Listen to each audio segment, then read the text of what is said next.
ka lang dyan. Yan, okay lang. O, yan. Sabi ko sa'yo, mabilis lang eh. O, 3 to 4 days, kahit pa paano may movement na yan. Balik ka ulit dito ng Friday. Friday po. Araw-araw, massage. Kahit hindi na po kami magpabuhok. Hindi na. Sige po. Araw-araw, ganun-ganunin mo lang. Tuturuan kita ng massage. Komportable ka sa ganyan? Okay yan, ganyan? Okay.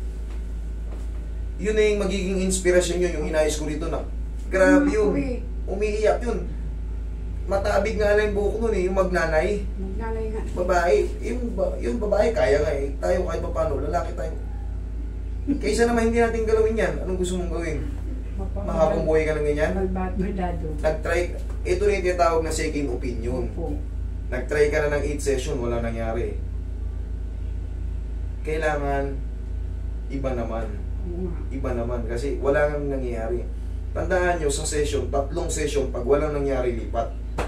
Baka hindi kaya eh. Baka may mag-fit pa yung ibang work, ibang session, o ibang therapist. Dapat, strong tayo kasi pag hinayaan mo yan, kahit hindi kita ginagalaw, nasasaktan ka. Eh yun, pag ginalaw ka, may pain, pero, uy, parang gumalaw, umuwi na. Diba? O kita mo saglit lang. Yung likod niya nga, yung balikat niya, hindi maano. Kaya ano ba ng batang? Okay ka? Kaya mo yan. Pabilis lang eh. Kasi pagka natatakot ka, ay hindi. Pauwiin ko kayo. Pero okay na eh. Friday, balik ka ulit rito. Napaka-severe nung mo, kaso mo. Napaka-seryoso. Sa totoo lang, very risky itong pakialaman. Kita mo naman. Sumasakit na hindi. Wala kung utak ba yung sumasakit sa'yo. Yung babae na mga baang buhok. Pero nakita ni mami mo, tiwala sa akin. Kaya tingnan mo, grabe yung pamumir. Kanya, sige na, ako nang bahala. Bahala na kung anong mangyari sa'yo. Kasi, grabe yung tiwala niya sa akin. Kasi nakita niya na kaya ko yung babae. Ako na yung suot, yung tapos nakadirap pa lang yung tiis lang.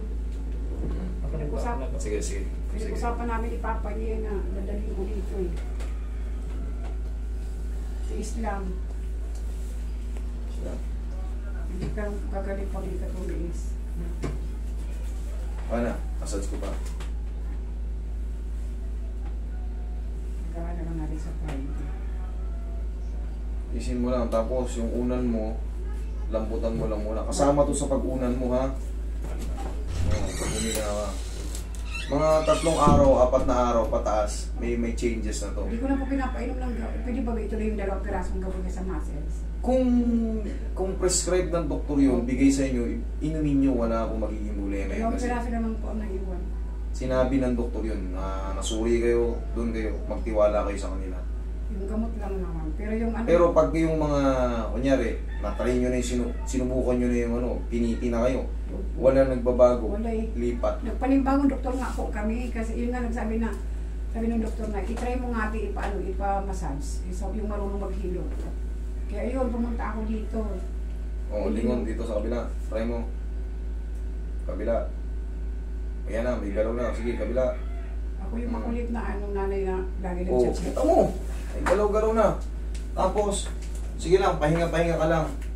Tapos, magsusubside na yan sa susunod na Friday, kaya mo na yan. Kaya mo na yung ginagawa natin. May pain pa siya, pero bearable na. Hindi katulad ngayon. Ngayon pa lang na first time.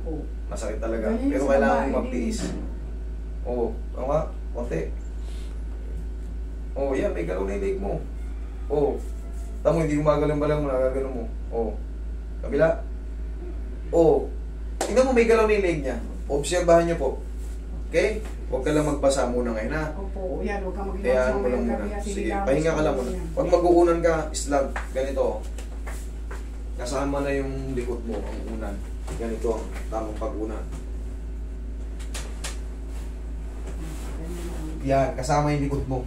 Para hindi na-penetrate ng sobra yung leg mo. Okay? Sige, ingat kayo. Okay? Balik kayo dito next Friday. Doon po sa labas. Salamat. Sige. Salamat.